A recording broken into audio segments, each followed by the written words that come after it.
नमस्कार, वंदे मातरम। मैं हूं श्यामगिरी। आप देख रहे हैं हमारा चैनल मुद्दा भारत का। आज हमारे साथ में है हमारे मित्र राजेश कोचरेकर जी, जो टाइम महाराष्ट्र के संपादक हैं। हमारे बहुत पुराने मित्र हैं।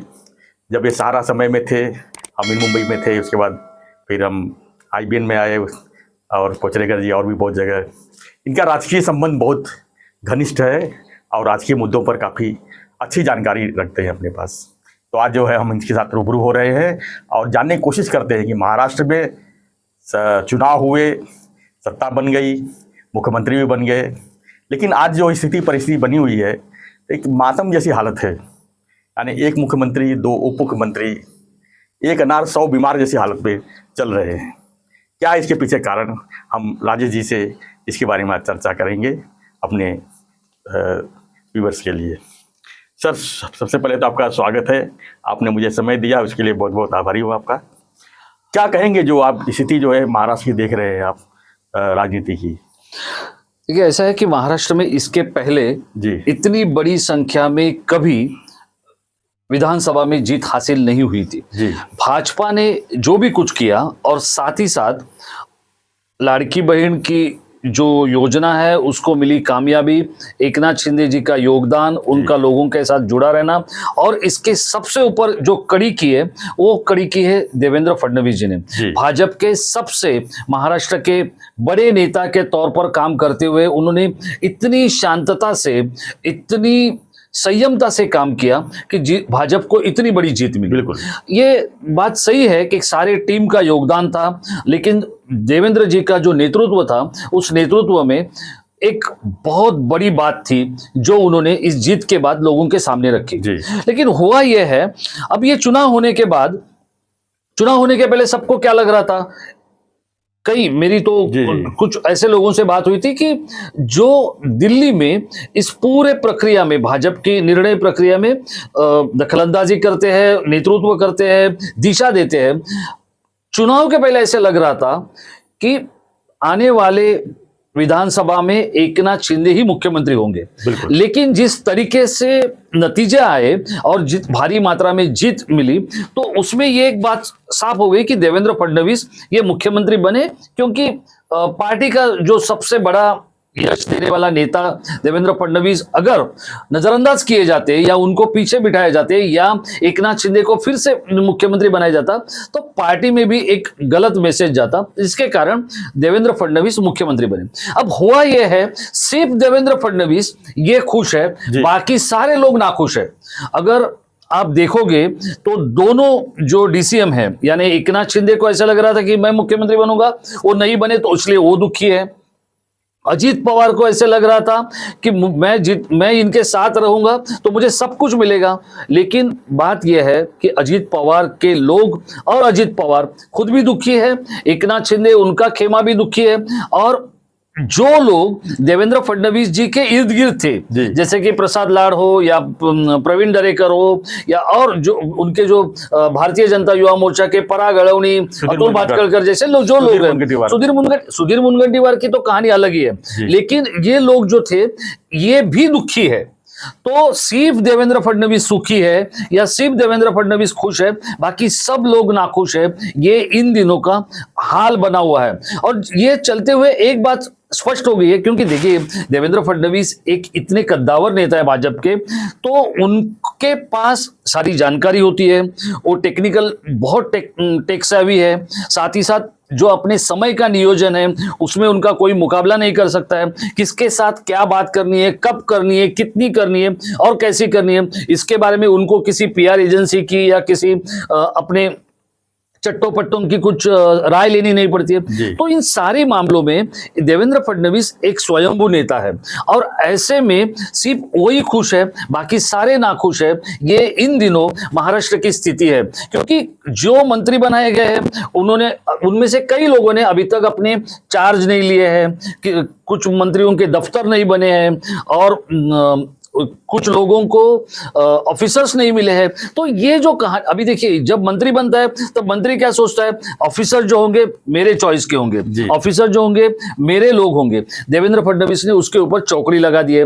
देवेंद्र फडणवीस जो कहेंगे वही लोग उस मंत्रालय में काम करेंगे। तो ये सारी चीजों को जब उन्होंने अपने कब्जे में लिया कहो, अपने चपेट में लिया कहो, या अपने मुट्ठी में लिया, तो इसके कारण सब लोग दुखी है, एक ही आदमी सुखी है। और जिसके कारण जो आपके इस वीडियो का जो शीर्षक है या जो नाम है कि महाराष्ट्र के सत्ता में मातम, तो वो सही में मातम है, कोई भी खुश नहीं है, ऐसी हालत है। यानी ऐसा है कि एक किसी बंदे के थाली में सब कुछ है, लेकिन उसको किडनी की बीमारी है, उसको शुगर की बीमारी है, उसको लिवर की बीमारी है, उसको और सारी जो भी शारीरिक व्याधियां है। ऐसे होते हुए अगर आप किसी को एक थाली परोसोगे तो क्या होने वाला है? वही महाराष्ट्र के महायुति का हुआ है। तो क्या देवेंद्र फडणवीस अकेले सरकार चलाएंगे महाराष्ट्र में, आपको लगता है? देखिए, ये तो संभव नहीं है कि देवेंद्र फडणवीस अकेले सरकार चलाएंगे, लेकिन अगर समय आया तो देवेंद्र फडणवीस अकेले सरकार चला सकते हैं,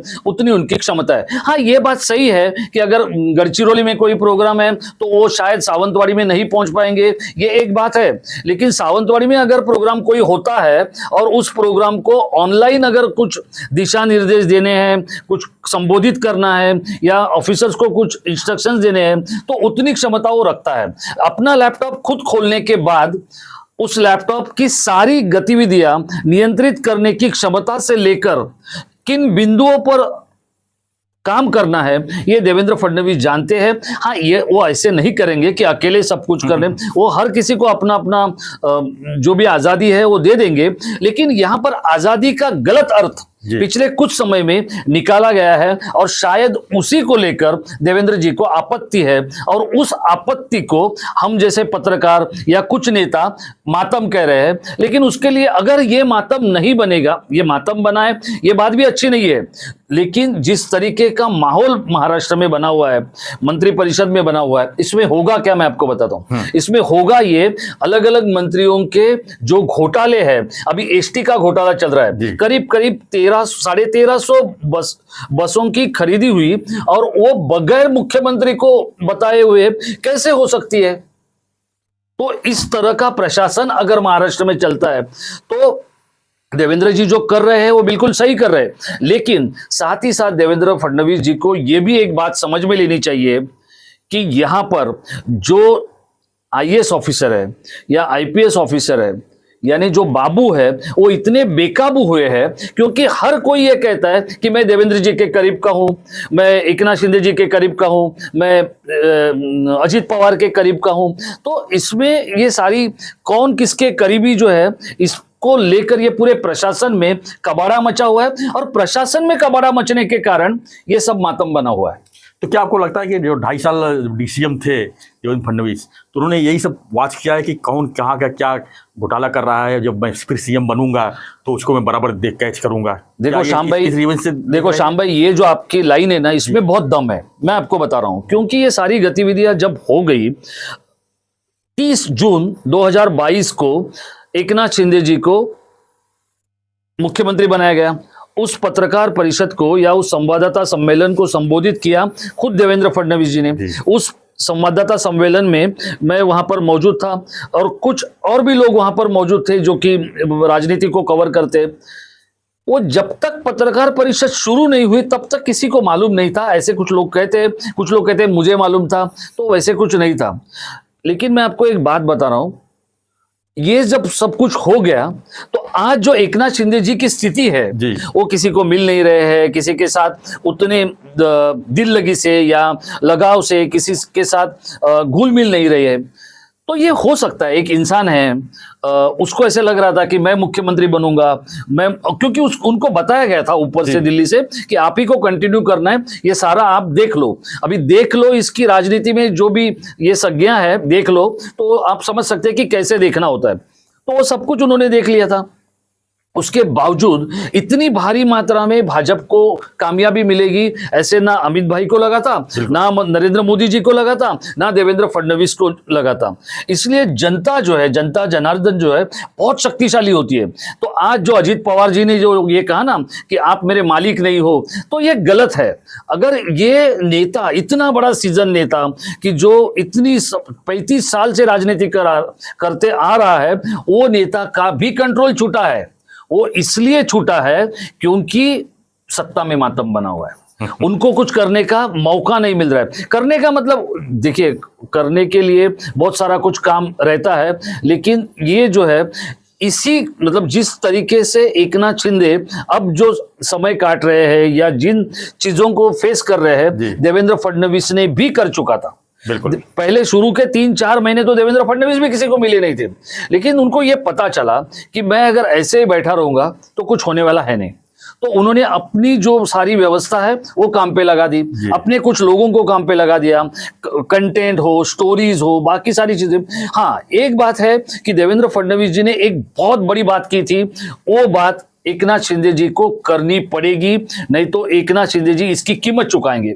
आप फिर एक बार मैं आपके इस वीडियो में बोल रहा हूं, जो चीज देवेंद्र फडणवीस जी ने की वो चीज अगर एकनाथ शिंदे नहीं करते तो वो सबसे बड़ी कीमत चुकाएंगे, और वो है उनके इर्द गिर्द जो चिल्ले पिल्ले जो साहब है, और जो ऐसे लोग हैं खुशामद जो लोग हैं जो बार बार उनको चढ़ाते रहते हैं, फिर उनमें कुछ पत्रकार है, उनमें कुछ उनमें कुछ ब्यूरोक्रेट्स है, उनमें कुछ ऐसे लोग हैं, कुछ बिल्डर है, और इन्होंने उनको ये कहा है कि साहब आप तो बहुत जबरदस्त हो। ये ऐसे लोग देवेंद्र फडणवीस के पास भी थे, लेकिन उन्होंने इन सब लोगों को बाजू में हटा दिया, अपना काम खुद करते रहे, सारी समस्या से, सारी व्यवस्था से खुद जूझते रहे, और उन्होंने एक बात को समझ लिया कि गलती कौन कर रहा है, गलती कितनी कर रहा है, और गलती किसके लिए कर रहा है।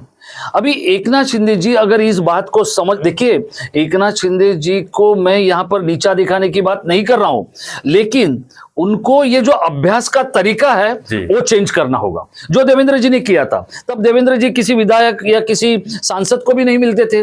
मैंने खुद उनके ऊपर टिप्पणी की थी, कुछ लोगों के पास जानकारी होती थी, वो देवेंद्र जी के पास नहीं पहुंचती थी, लेकिन वो इतना बड़ा स्कॉलर है, उसको पता है अगर एक सांसद को कोई जानकारी मिलती है या एक विधायक को एक जानकारी मिलती है, तो क्या राज्य के मुख्यमंत्री रह चुके और वसंतराव नाईक जी के बाद लगातार 5 साल जो बात शरद पवार जी को भी करने नहीं आई, वो चीज अगर देवेंद्र फडणवीस जी ने की होगी तो क्या उनको समझ में नहीं आता होगा कि क्या चुका है और क्या नहीं चुका है। वो शांति से उन चीजों को ऑब्जर्व कर रहे थे, वो अभ्यास कर रहे थे, वो अपनी नेट प्रैक्टिस कर रहे थे, और आखिरकार उन्होंने विधानसभा चुनाव में दिखा दिया।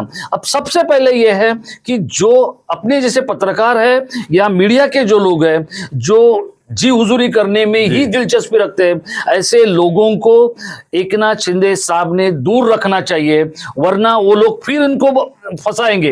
बीएमसी में अगर देवेंद्र फडणवीस और बीजेपी के सामने और सबसे बड़ा उद्धव ठाकरे जी के सामने अगर सिक्का चला नहीं एकनाथ शिंदे जी का, तो फिर भाजपा को एकनाथ शिंदे जी क्या है उसकी असलियत पता चलेगी। और अगर उनकी ये जो मुट्ठी खुल गई मुंबई में, तो एकनाथ शिंदे जी की राजनीति को बहुत बड़ी क्षति पहुंच सकती है। इसलिए उनको सोच समझ के, संभल के, जो चीजें देवेंद्र फडणवीस ने की वो उनको करनी पड़ेगी।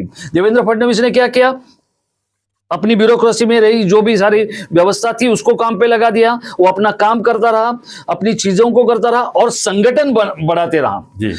एकनाथ शिंदे जी ये लोकनेता है, ये मानता हूं मैं, लेकिन उनका संगठन जो है वो आज भी उतना कारगर साबित नहीं हुआ है।